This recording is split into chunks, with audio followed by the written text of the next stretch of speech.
بالکل ٹھیک ہے. اس پر مزید بریکنگ نیوز سے پہلے ہم بات کر رہے تھے, ہمارے ساتھ ہمارے پینلسٹ موجود ہیں. آج جو اہم سوال اٹھائے ہیں بلاول بھٹو زرداری نے, اور انہوں نے ISPR کے سامنے یہ سوال رکھے ہیں کہ کیا تمام قوم غدار ہے, جس طرح سے سابق حکومت کو جو اس صورتحال کا سامنا کرنا پڑا. اسی پر ہم بات کر رہے تھے, ہمارے ساتھ شوکت پراچا موجود تھے جو اس پر اظہار خیال کر چکے ہیں.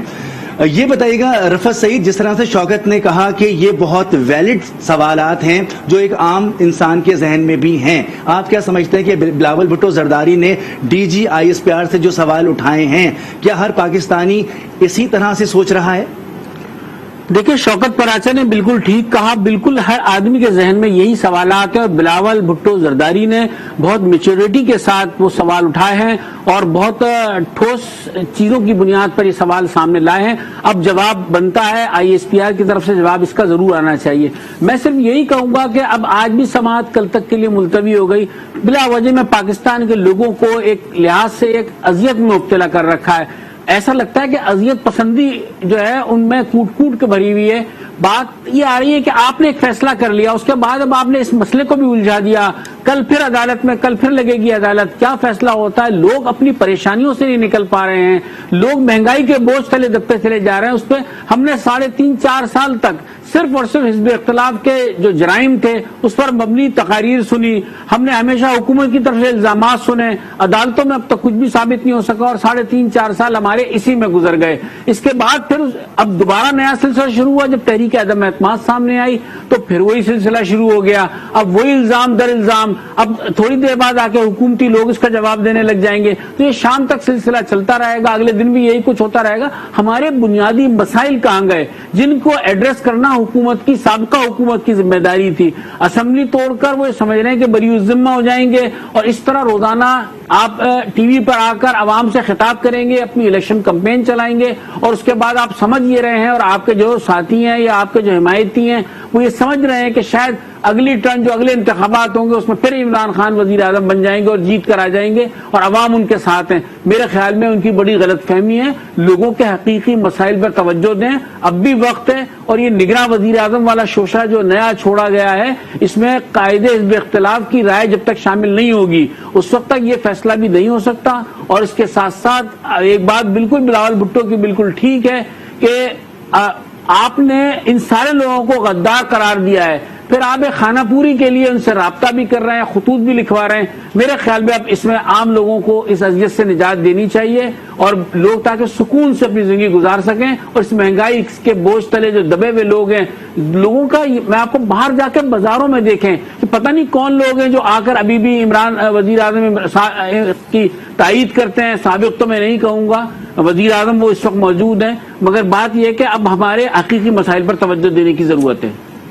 بالکل. اسی کے ساتھ ساتھ ہم بات کرتے ہیں کہ سپریم کورٹ میں آج آئینی بحران پر از خود نوٹس کیس کی سماعت ہوئی, جو کہ کل دوپہر 12 بجے تک یہ سماعت ملتوی کی گئی ہے. کل دوبارہ سے اس پر دلائل دیے جائیں گے. منیزہ جہانگیر, آپ موجود تھیں آج عدالت میں, کیسے آج آپ نے ماحول دیکھا؟ توقع تو یہ کی جا رہی تھی کہ فیصلہ آج ہی ہو جائے گا. جی بالکل, توقع تو کی جا رہی تھی کہ فیصلہ آ جائے, مگر دیکھیے اس کیس کے اندر ابھی فاروج ایک نائب جی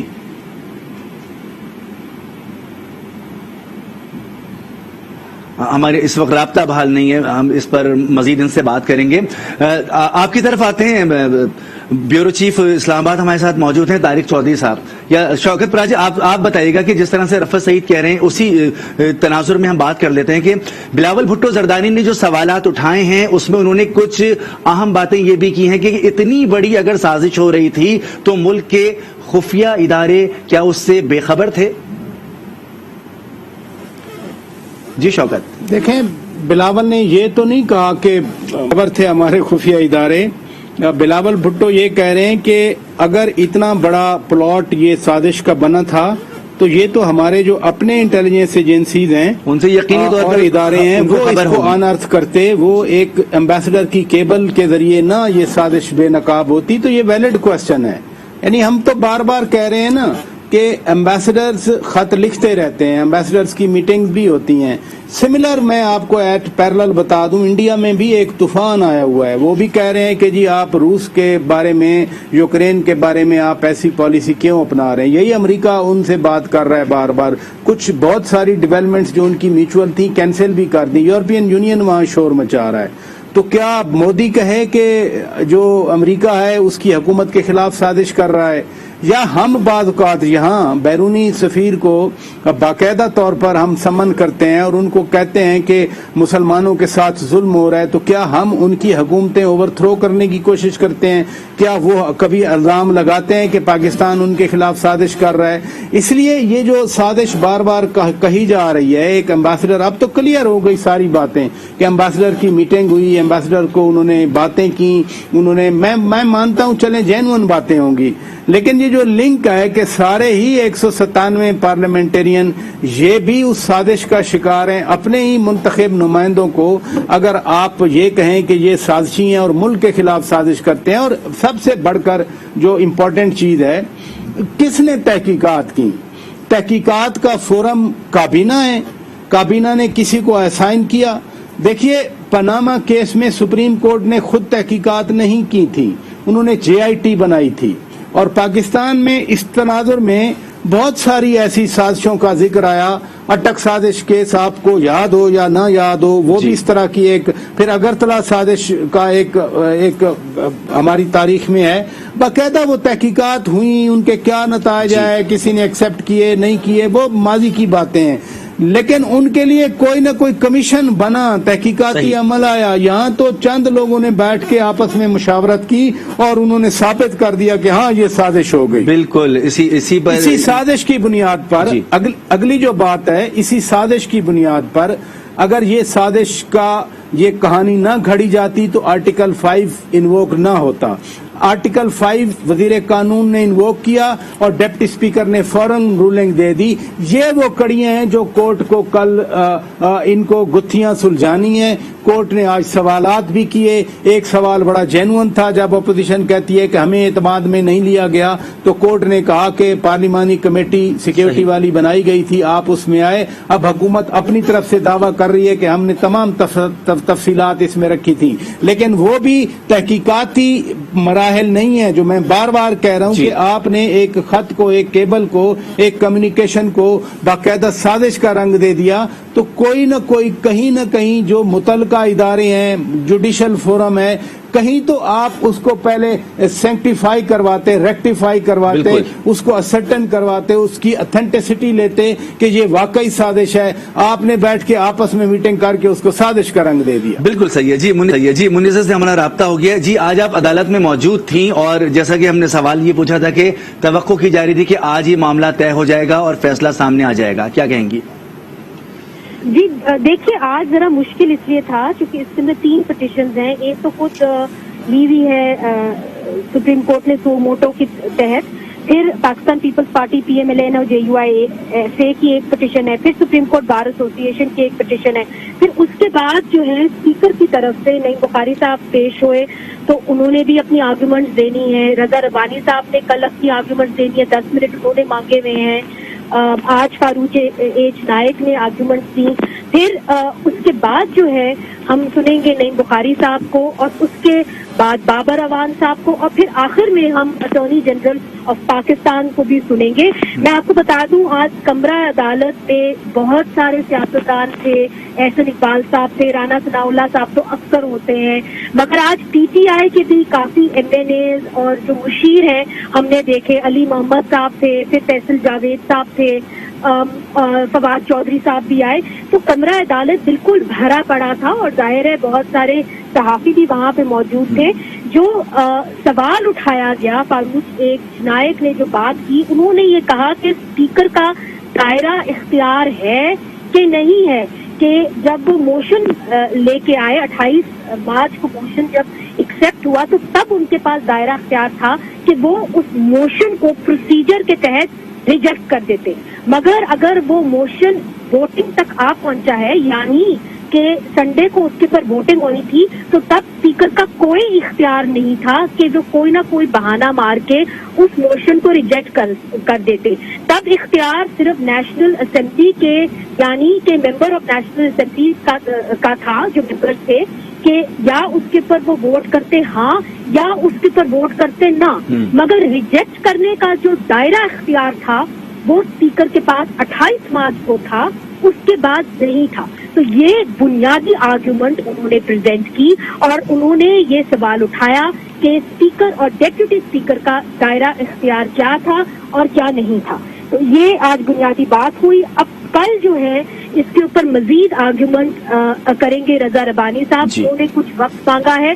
پھر مخدوم علی خان جو پریزنٹ کریں گے شہباز شریف صاحب کی آرگیومنٹ, وہ بھی آ کے اپنی آرگیومنٹ کریں گے. سپریم کورٹ بار ایسوسی ایشن کی طرف سے منصور عوان صاحب جو ہے وہ بھی اپنی آرگیومنٹ پریزنٹ کریں گے. مگر آج چیف جسٹس نے بار بار یہ کہا, ہمیں معلوم ہے کہ یہ مسئلہ کتنا گمبھیر ہے, ہمیں معلوم ہے کہ کہا گیا ہے کہ 3 دن کے اندر کیئر ٹیکر پرائم منسٹر منتخب ہو, اسی لیے ہم یہ چاہتے ہیں اور آپ سے زیادہ چاہتے ہیں کہ ہم یہ جو فیصلہ ہے اس کا جلد از جلد دیں. اور اس کے اوپر بات ہوئی کہ ہم یہ چاہیں گے کہ ہم کل جو ہے جلدی اس کی سماعت کریں. یوزلی یہ جو سماعت ہوتی ہے 1 بجے ہوتی ہے, کیونکہ اس سے پہلے جو معمول کے کیسز ہیں وہ عدالت سنتی ہے. مگر انہوں نے کہا کہ کل ہم 12 بجے ملیں گے, 12:05 پہ ملیں گے, اور ہم چاہیں گے کہ آپ سب اپنی آرگیومنٹ کنکلوڈ کریں. اس کے بعد باقی جو لوگ ہیں ہم دوسری سائڈ کو بھی سن سکیں. تو میں سمجھتی ہوں کہ یہ شاید کل بھی کنکلوڈ نہ ہو, یہ ممکن ہے کہ یہ 1 دن اور چلا جائے. مگر یہ بات ضروری ہے کہ آج چیف جسٹس صاحب نے بھی یہ بار بار اس کے اوپر زور دیا کہ جو کیس ہے اس کی سماعت ہے, چاہتے ہیں کہ جلدی اس کا فیصلہ ہو. تو یہ آج ہے عدالت کے اندر. بالکل, تمام فریقین کے جو لیگل ایڈوائزرز ہوں گے یا وکلا ہوں گے وہ اس پر بات کریں گے تو ٹائم لگ سکتا ہے. طارق چودھری صاحب, جس طرح سے ایک معاملہ عدالت میں موجود ہے لیکن بلاول بھٹو زرداری نے جو آج ٹویٹ کیا ہے اور ڈی جی ISPR کے سامنے سوالات رکھے ہیں, اس پر کیا اظہار خیال کریں گے آپ؟ دیکھیں, جو بلاول صاحب کے سوال ہیں وہ تو بالکل ویلڈ ہیں اور پورے ملک میں یہی سوال پوچھے جا رہے ہیں. اب یہ سوال جو ڈی جی ISPR سے پوچھے جائیں بالکل ٹھیک ہے, بلاول صاحب نے پوچھا, لیکن ساتھ ساتھ بار بار سولین حکومت سے جو کہ اس وقت موجود ہے اس سے پوچھنا چاہیے. الزام کنندہ تو ظاہر ہے پاکستان تحریک انصاف کی حکومت ہے جس کی کنٹینیوشن ابھی جاری ہے. ظاہر آج بھی عمران خان صاحب پرائم منسٹر کے طور پر کام کر رہے ہیں. لیکن اصل نقطہ یہ ہے کہ اگر اپوزیشن اور اپوزیشن کے لیڈر جو ہیں وہ ایک غداری کا مرتکب ہو چکے ہیں, انہوں نے ایک غیر ملکی کسی طاقت کا مل کر سازش کی ہے حکومت کو گرانے کی, تو اس سازش کا شکار تو خود ہو گئے, اپنے ہی حکومت خود گرا دی. دیکھیں, کل اگر جو مسترد ہو گئی تھی تحریک, اس تحریک کے مسترد ہونے کے بعد ابھی تک یہ سمجھ نہیں آ سکی, کم از کم مجھے سمجھ نہیں آئی. اس کے بعد عوام کی ایک الیکٹڈ اسمبلی جس کے 342 ارکان ہیں اور اس میں پاکستان کی تقریباً ساری جماعتوں کی نمائندگی موجود ہے, اس کو کیوں ڈسالو کر لیا گیا؟ اس کا کیا قصور تھا؟ اور یہ جو 197 ارکان ہیں, اگر وہ واقعی کسی ایک ملک کی 342 میں سے 197 ارکان غدار ہو جائیں تو پھر کیا وہ غدار ارکان جو ہے مبینہ ان کو کل کو الیکشن لڑنے کا موقع ملنا چاہیے؟ ان کے خلاف صرف تحقیقات تو کریں نا, تحقیقات کر کے سامنے لے کے آئیں کہ انہوں نے جرم کیا کیا تھا, اس جرم کو ثابت بھی کیا جائے. مثال یہ دیتا ہوں کہ آج صدر مملکت نے خط لکھا ہے عمران خان صاحب کو بطور وزیر اعظم, اور آؤٹ گوئنگ جو لیڈر آف دی اپوزیشن ہے شہباز شریف صاحب کے وہ نگران وزیر اعظم کے لیے اپنے نام سجیسٹ کریں. ایک طرف تو کہا جا رہا ہے کہ شہباز شریف صاحب جو ہیں اور ان کی پارٹی جو ہے غیر ملکی طاقتوں سے ملی ہوئی ہے اور غیر ملکی طاقتوں سے مل کر ملک کی حکومت کو ڈیسٹیبلائز کرنے کی کوشش کر رہی ہے, اور دوسری طرف اسی شخص سے جن کے بارے میں اتنے سنگین الزامات ہیں ان سے نام مانگے جا رہے ہیں, ان سے کہا جا رہا ہے کہ آپ نام دیں اور آپ سجیسٹ کریں کہ نگران وزیر اعظم کون ہوگا, اور اگر کل کو فرض کر لیں وہ کوئی نام دے دیں اور وہی نام جو ہے پاکستان کا پرائم منسٹر بن جائے کنسلٹیشن کے نتیجے میں, اس کا نتیجہ کیا نکلے گا؟ صحیح. دوسری بات یہ ہے کہ کل جب فواد چودھری صاحب اسمبلی میں اٹھے اور اسمبلی میں اٹھ کے انہوں نے چارج لگایا اپوزیشن کی جماعتوں کے خلاف. اس چارج کو سننے کے بعد کیا جو وہاں پر 197 ارکان موجود تھے, مختلف پارلیمانی پارٹیوں کے پارلیمانی حزب موجود تھے, کیا ان کو موقع دیا گیا کہ اس کا جواب دیں؟ کیا ان کو اس الزام کا دفاع کا موقع دیا گیا؟ نہیں دیا گیا. جیسے ہی ان کا بیان ختم ہوا, اسپیکر صاحب نے ڈپٹی اسپیکر صاحب نے جو چیئر کر رہے تھے اس کے میرا خیال ہے چند سیکنڈ کے اندر ایک لکھا ہوا بیان پڑا اور الزام مسترد کر دیا اس پٹیشن کو، اس ریزولوشن کو. چند منٹ کے اندر پرائم منسٹر صاحب نے خطاب کیا قوم سے اور خطاب کر کے اسمبلی بھی ڈیزالو ہو گئی اور اس کے چند منٹ کے اندر صدر مملکت صاحب نے صدر مملکت میں جو کہ آئینی سربراہ ہیں پاکستان کے، انہوں نے اسمبلی کی ریزولوشن کی تصدیق بھی کر دی. اتنی تیزی سے اتنے سنگین معاملات جو ہے نپٹا دیے گئے اور آج جو ہے وہ ظاہر کیا جا رہا ہے کہ جیسے سب کچھ معمول کے مطابق ہے، سب کچھ روٹین کے مطابق ہے، میٹنگ ہو رہی ہیں، پانی بورڈ کے اجلاس طلب کیے جا رہے ہیں، اس کے علاوہ جو ہے کیئر ٹیکر کے نام مانگے جا رہے ہیں. یہ تو اس کا مطلب یہ ہے کہ آپ انہیں لوگوں کو الیکشن کی دعوت دے رہے ہیں جن لوگوں کے بارے میں آپ کہہ رہے ہیں کہ وہ بڑے سنگین خطرہ ہے پاکستان کے لیے اور انہوں نے پاکستان کی سلامتی کے لیے کام کیا. تو یہ بڑے عجیب و غریب معاملات ہیں. لگتا یوں ہے کہ تحریک عدم اعتماد پہ جو ایک اسٹرینتھ تھی نومیریکل چونکہ وہ کھوئی تھی، اس سے بچنے کے لیے، اس سیٹ سے بچنے کے لیے پہلے ڈیلے کیا گیا. پہلے آئینی جو مختلف تھے اسپیکر صاحب کے اختیارات تھے ان کو ڈیلے کیا گیا. جب وہ ڈیلے ہونے کے باوجود بھی شادی کے ساتھ چھوڑتے گئے، اپنی جماعت کے کچھ ارکان سامنے آ گئے. اس کے بعد پھر اس خط کو اگر وہ خط درست ہے اور درست ہوگا، ظاہر ہے اس پہ پارلیمانی سیکورٹی کمیٹی کا اجلاس ہوا ہے، لیکن دوسری سطح تک وہ ضرور ہوگا کہ ایک کیبل یا ایک انالیسز آیا اب اس میں جو الزام لگائے جا رہے ہیں. اب بلاول صاحب بالکل جائز ٹھیک بات کر رہے ہیں کہ ان کی تحقیقات سامنے لائی گئے، ان کے منٹ سامنے لائے گئے اور یہ بھی بتایا جائے کہ کیا وہ جو سیکورٹی کمیٹی کا اجلاس تھا وہ واقعی اس نتیجے پر پہنچی تھی کہ یہ جو الزام ہے یہ درست ہے، کیونکہ ظاہر ہے سب سے ہائیسٹ فورم تو وہی ہے اور ملکی سلامتی کے اور قومی سلامتی کے جو حساس ان معاملات ہیں وہ وہیں پر زیر بحث آتے ہیں. صحیح بات. رفعت صحیح، جس طرح سے بات بہت ڈیٹیل میں ہو رہی ہے کہ بلاول بھٹو کے سوالات وہی سوالات ہیں جو ایک عام پاکستانی کے ذہن میں بھی ہیں.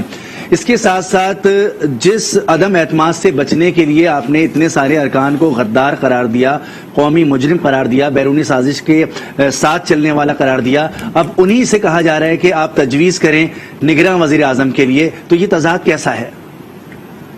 دیکھیں، تضاد کے ساتھ ساتھ یہ بھی ایک ہے کہ وہ سارے کام خود کر رہے ہیں، خود ہی سارے اقدامات اٹھا رہے ہیں. اب خط کے بارے میں شکوک و شبہات آ ہی چکے ہیں سارا، اور اب ہر چیز سے ظاہر ہو رہا ہے کہ ہر کام بڑا پری پلان منصوبہ بندی سے کیا گیا ہے. اور اب آخر میں آ کر جب انہوں نے اسمبلی توڑ دی، صدر مملکت نے فوری طور سے تحلیل کرنے کے احکامات بھی دے دیے، تو اس کے بعد انہوں نے نگراں وزیر اعظم بھی وہ خود ہی مقرر ہو گئے. اس کے سلسلے میں اجلاس بھی انہوں نے خود ہی بنانا شروع کر دیے. اس کے سلسلے میں نگراں وزیر اعظم کی تقرری والا معاملہ ہے وہ بھی انہوں نے خود ہی طے کر لیا. سابق چیف جسٹس گلزار احمد کا نام بھی مارکیٹ میں انہوں نے فواد چودھری کے ذریعے مارکیٹ میں فلوٹ کر دیا. اس کے بعد اور یہ ساتھ ساتھ یہ بات بھی انہوں نے وہاں یہ کہی کہ دن گزرتے جا رہے ہیں، ان کے جو سابق وزراء ہیں وہ یہ بات کہہ رہے ہیں کہ دن گزرتے جا رہے ہیں، کم ہوتے چلے جا رہے ہیں. تو فیصلے کرتے چلے جائیں گے، اس پہ امپلیمنٹ بھی خود کر دیں گے. اس کے بعد ووٹنگ، الیکٹرانک ووٹنگ مشین سے ووٹنگ بھی ہو جائے گی، فیصلہ بھی تحریک انصاف کے حق میں آ جائے گا اور اگلے انتخاب وہ اتنا آسان سمجھ رہے ہیں کہ سارے کام دوبارہ کر کے وہ برسر اقتدار آ جائیں گے اور پھر اس ملک کو نئی ایک اس پر راہ پر لے کر جائیں گے، نیا پاکستان پھر سے بنائیں گے. میرے خیال میں ہر خواب ایسا نہیں ہوتا کہ پورا ہو جائے. ہر چیز جو عمران خان نے خواب میں دیکھی وہ پوری ہو جائے. مدینے کی ریاست بنانے کا خواب تو وہ پہلے پورا کر لیں، پھر نیا پاکستان بنانے کا خواب پورا کریں. اور اس طرح سے اگر پوری حزب اختلاف کو دیوار سے لگائیں گے تو وہ نہیں چل سکیں گے. آگے چل کے ضروری نہیں ہے کہ سارے معاملات ان کی مرضی کے مطابق ہو جائیں. اور اب جو باجن سوالات کو بلاول بھٹو نے اٹھایا ہے، یقیناً اس میں اب جو ہے آپ کے مقتدر حلقے اس بات پر سوچیں گے، سیکیورٹی کے ادارے سوچیں گے. براہ راست سوال کیا ہے انہوں نے، کوئی گھما پھرا کر بات نہیں کی ہے. اور جو متعلقہ لوگ ہیں جنہیں کوئی نیوٹرل کہتا ہے، کوئی بھی نام دے لیں آپ، اب ان لوگوں کو اس معاملے میں آنا پڑے گا اور اس معاملے کو نمٹانا پڑے گا. بالکل. اچھا شوکت پراچا، سابق چیف جسٹس گلزار احمد کا نام تجویز کیا وزیر اعظم عمران خان نے، اور اچھی شہرت ہے ان کی بہت، اپوزیشن کو بھی قابل قبول ہونے چاہیے، لیکن شہباز شریف کہتے ہیں کہ پہلے یہ معاملہ تو حل ہو جو اس وقت عدالت میں ہے. جی شوکت. بڑا رسکی معاملہ ہے جی، بڑا رسکی معاملہ ہے. اگر فرض کیا کل یا پرسوں سپریم کورٹ وہ فیصلہ نہیں دیتی جس کا اپوزیشن انتظار کر رہی ہے، جی، اور سپریم کورٹ آف پاکستان اس چیز کو کنڈون کر دیتی ہے جو کچھ یسٹرڈے ہوا، تو پھر جتنا پی ٹی آئی سٹیپس لے رہی ہے ابھی وہ سارے پھر لیگل شمار ہوں گے. اس کا مطلب یہ ہوگا کہ پہلے 3 دن جو وزیر اعظم اور لیڈر آف دی اپوزیشن نے کنسلٹیشن کرنی ہوتی ہے انڈر آرٹیکل 224A، آپ کو یاد ہے میں کل آپ کو بار بار یہ آرٹیکل سمجھا رہا تھا. جی بالکل. کہ آرٹیکل 224A میں پہلے 3 دن لیڈر آف دی اپوزیشن اور لیڈر آف دا ہاؤس نے 2 ناموں پر کنسلٹیشن کرنی ہے. 2 نام اپوزیشن لیڈر کے، 2 نام وزیر اعظم کے. اگر وہ 3 دنوں میں کنسلٹیشن کامیاب نہیں ہوتی تو اگلے 3 دن کے لیے اسپیکر پارلیمانی کمیٹی بنائیں گے. 4 اراکین دونوں سائڈ سے ہوں گے. اور اگر پارلیمانی کمیٹی بھی نہیں متفق ہوتی تو پھر 2 وزیر اعظم کے نام، 2 نام لیڈر آف دی اپوزیشن کے، وہ چیف الیکشن کمشنر 2 دنوں میں ان کو کسی ایک کو تعینات کریں گے. اب اس صورتحال میں جب میاں شہباز شریف کہہ رہے ہیں، اعلان کر دیا کہ ہم اس پروسیس میں تعاون نہیں کریں گے، ہم کوئی نام نہیں دیں گے، تو فواد چودھری صاحب نے صرف ایک نام بھیجا جسٹس گلزار صاحب کا. تو کیا پھر وہی جو وزیر اعظم کا نام ہے وہ فائنل ہو گیا؟ پھر تو جب اپوزیشن لیڈر آئے نہیں ہے، ایک نام فلوٹ ہوا پہلے 3 دنوں میں، وہ فائنل ہو گیا. بات جسٹس گلزار صاحب کی نہیں ہے، بات کسی اور بھی آنریبل ممبر یا جو بھی نام کوئی اور ہوں گے ان کی بھی نہیں ہے. بات یہ ہے ایک اصول کی. اصول یہ ہے کہ آئین کے آرٹیکل 95 کے انڈر تحریک عدم اعتماد آئی. سپیکر نے باقاعدہ عدم اعتماد لے کر دی، اجازت دے دی، اس ریزولوشن کو میاں شہباز شریف نے پٹ کر دیا. حکومت بار بار کہتی رہی کہ پہلے 3 دن میں چونکہ ووٹنگ نہیں ہو سکتی تو ہم ووٹنگ کروائیں گے. اور honourable chief justice of Pakistan justice عطا بندیال صاحب نے بھی 63A کے کیس میں آبزرویشن دی تھی کہ ووٹ سے انکار کرنا اراکین کی توہین ہے. معزز ایوان کے ممبرز کی ووٹ کاسٹ بھی ہوگا اور گنا بھی جائے گا، بعد میں دیکھا جائے گا کہ نااہلی کی مدت کتنی ہے. وہ میرے ذہن میں ابھی honourable chief justice of Pakistan کے ریمارکس ابھی تک موجود ہیں. تو ابھی تو ووٹنگ سے ڈینائی کیا گیا، ڈپرائیو کیا گیا ایک فلمزیکل گراؤنڈ پہ کہ یہ دیکھیں 5A لگتا ہے چونکہ انہوں نے سازش میں یہ حصہ دار تھے، لہذا یہ جو ہے نا ووٹ ان کی ریزولوشن ہم ریجیکٹ کرتے ہیں. یعنی کیسی کیسی کڑیاں بنائی گئیں، کیسا اس سارے عمل کو سیبوٹیج کیا گیا. لیکن پاکستان کے آئین اور قانون کے مطابق اب یہ فیصلہ کرنا ہے سپریم کورٹ آف پاکستان نے. حکومت کے پاس ایک ہی آرگومنٹ ہے، وہ کہتے ہیں کہ آئین کے آرٹیکل 69 کے تحت جو بھی کارروائی ایوان میں ہوئی ہے اس کارروائی کو کوئی عدالت ٹیک اپ نہیں کر سکتی. لیکن 69 میں پروسیجر کی غلطی کی گئی ہے. مثلا پروسیجر کی غلطی یہ ہے کہ اگر ووٹنگ کے 3 پروسیس ہیں ایوان میں، ایک تو وزیر اعظم یا چیف منسٹر کے لیے ہے، اسے ووٹنگ تھرو ڈویژن کہتے ہیں. جو دوسرا ووٹنگ کا پروسیس ہوتا ہے کہ رائزنگ ان دیئر سیٹس، اور پھر وہ اسمبلی کے جو اہلکار ہیں وہ کاؤنٹنگ کرتی ہیں. اور تیسرا ووٹنگ کا پروسیس ہے ووٹنگ بائی وائس، جسے کہتے ہیں the ayes have it, the ayes have it, یا نوز ہیو اٹ، یا نوز ہیو اٹ، اور اسپیکر کہتا ہے I think the ayes have it. تو وہ پروسیجر کی غلطی ادھر ہو سکتی ہے، یہاں غلطی نہیں ہے پروسیجر کی، یہ انلیگیلٹی ہے اور انکانسٹیٹیوشنلٹی ہے. جی طارق چودھری، جو طریقہ کار ہوتا ہے وہ اس پر عمل کیا جا رہا تھا اپوزیشن کی جانب سے، لیکن اسپیکر نے کچھ اور ہی رولنگ دے دی. اس کے بعد جو کچھ ہوا وہ آئینی تھا، غیر آئینی تھا، غیر قانونی تھا، اس پر تو عدالت میں فیصلہ ہوگا. لیکن موجودہ صورتحال کو دیکھتے ہوئے ملک جس بحران میں ہے اس کو نکالنے کے لیے کیا ایک ایسی جگہ پر پھر سے نہیں بیٹھنا چاہیے سب کو مل کے کہ عدالت تو فیصلہ کر دے لیکن آئینی اور قانونی بحران ختم ہو جائے؟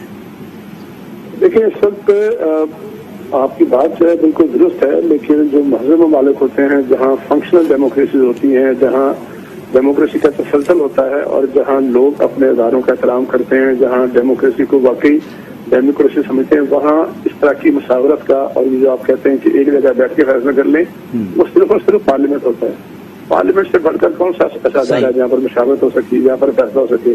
لیکن چونکہ ہمارے ہاں پارلیمنٹ جو ہے اس کو باوجود کمزور کیا گیا اور لوگ پارلیمنٹ میں آتے تو ہیں منتخب ہو کے، لیکن جب منتخب ہو کے آنے کے بعد اپنے آپ کو جو بھی ہم آدمی بھی ایسا رہا ہے، آج بھی ہے، کل بھی ایسا ہو سکتا ہے، اپنے آپ کو اب بھی پارلیمنٹ سمجھتے ہیں اور اپنے ذات کو، اپنی شخصیت کو، یا اپنے جو مقاصد ہیں، اپنا نسب العین ہے، اپنا جو منشور ہے، اپنا جو آبجیکٹو ہے، اس کو اتنا بالا تر لے جاتے ہیں کہ پارلیمنٹ بہت پیچھے رہ جاتی ہے. اس وقت سب سے بہتر فورم یہی تھا کہ پارلیمنٹ میں بیٹھ کے فیصلہ کرتے.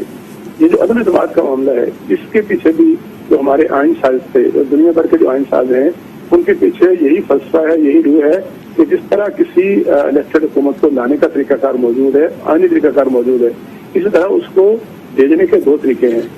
ایک تو یہ تو اپنا ٹینور پورا طرح ٹینور کرنے کے بعد وہ الیکشن ہار جائے، عوام اس کے خلاف ووٹ ڈال دے اور وہ رخصت ہو جائے، نئی حکومت آ جائے. لیکن اگر اس دوران کوئی ایسا مسئلہ پیدا ہو جائے، ارکان پارلیمنٹ یہ محسوس کرے یا اپوزیشن محسوس کرے کہ ان کو مقصود ہے ایک پارلیمنٹ کو تبدیل کرنا، تو وہ ووٹ آف نو کانفیڈنس لے کے آ سکتے ہیں. اب اس کی پاکستان کے آئین میں اجازت ہے. ایک آئینی طریقہ کار اختیار کیا گیا اور ایک آئینی طریقہ کار سے تبدیلی کرنے کی کوشش کی گئی. اب اس کو نمٹنے کے لیے، اس کو نمٹانے کے لیے آئینی طریقہ کار بہتر یہ تھا کہ حکومت اپنے تھادیوں سے بات کرتی، اپنی پارٹی کو انٹیکٹ رکھتی اور اپنی پارٹی کو انٹیکٹ کر کے اس ووٹ آف نو کانفیڈنس کو ڈیفیٹ کرتی. لیکن حکومت کے اب یہ لمبی بحث ہے کہ ایسا کیوں ہوا، تھادی ساتھ کیوں نہیں چل سکے، اپنے کام کیوں ناراض ہو گئے. یہ بہت لمبی بحث ہے، یہاں اتنی گنجائش نہیں ہے. اینڈ آف دی ڈے حکومت اپنی جو اسٹرینتھ تھی، اپنے الائی اسٹرینتھ کو ساتھ نہ چلا سکی اور اپنی اکثریت ہو بیٹھی. اور یہ بات نظر آ گئی. اس کے بعد سے ظاہر ہے کہ پروسیجرل طریقے، یہ رولنگ کا سہارا، اسپیکر کا سہارا یہ لیا گیا. میرا اس بات پہ ذاتی طور پہ بلیف ہے، میں تو آئینی ایکسپرٹ نہیں ہوں، میں سمجھتا ہوں یہ بات درست ہے. جو ضابطہ ہے قومی اسمبلی کا 28 29 38، جہاں اسپیکر اور ڈپٹی اسپیکر کے اختیارات دیتے ہیں، جہاں جب اسپیکر صاحب نہ ہوں تو ان کی جگہ پر ڈپٹی اسپیکر بیٹھتے ہیں، وہ اسپیکر کا کردار ادا کرتے ہیں. وہ ٹھیک ہے کہ ان کی رولنگ ایسی ہے جس کو چیلنج نہیں کیا جا سکتا، لیکن میرا یہ خیال ہے کہ جب ان کے سامنے کوئی پروسیجرل معاملہ درپیش ہو، وہاں ان کی رولنگ کو چیلنج نہیں کیا جا سکتا. لیکن جو چیز پہلے آئین میں لکھی ہوئی ہو، جس کے بارے میں کوئی بھام نہ ہو، جس کے بارے میں کلیئرٹی ہو، وہ اس کو جو ہے وہ اس کو رولنگ جو ہے وہ رولنگ کر سکتی. آئین جو ہے خالق ہے، یہ باقی ساری چیزیں اس کی آف شوٹس ہیں. تو اگر کوئی جو ایسی شخصیت جو ہے، ایسا عہدیدار جو آئین کے تحت بنا ہو، تو وہ کیسے ایک غیر کام کر سکتا ہے، وہ کیسے آئین کے پیچھے لے جا سکتا ہے. اب مسئلہ یہ ہے کہ جب یہ 8 مارچ کو جو ریزولوشن پیش ہوئی تھی، اس کے بعد کل بھی بات ہوئی تھی، میرے ساتھی میں بات تھی کہ جب ایک مرحلے پہ آ کے لیڈ گرانٹ ہو جاتی ہے، وہ جو ریزولوشن سے وہ سبمٹ ہو جاتی ہے، وہ اس پروسیس میں آ جاتی ہے کہ اس پر ڈسکشن ہو اور اس پہ ووٹنگ ہو. اس کے بعد اس کو غیر قانونی غیر آئینی قرار نہیں دیا جا سکتا نا. 7 مارچ کو بقول حکومت کے خط آ گیا تھا، اس کے بعد 8 مارچ کو یہ تحریک پیش ہوئی. اس میں کئی مرحلے آئے. کسی نے کہا 3 دن کے بعد پیش ہونا لازمی ہے، کسی نے کہا 7 دن کے بعد پیش ہونا لازمی ہے، کسی نے کہا 14 دن کے بعد پیش ہونا لازمی ہے. الٹیمیٹلی بحث مباحثے کے بعد توہن و کرہن یہ چیز جو ہے پیش ہو گئی. 21 کو آئی، پھر 25 کو آئی، پھر 28 کو آئی.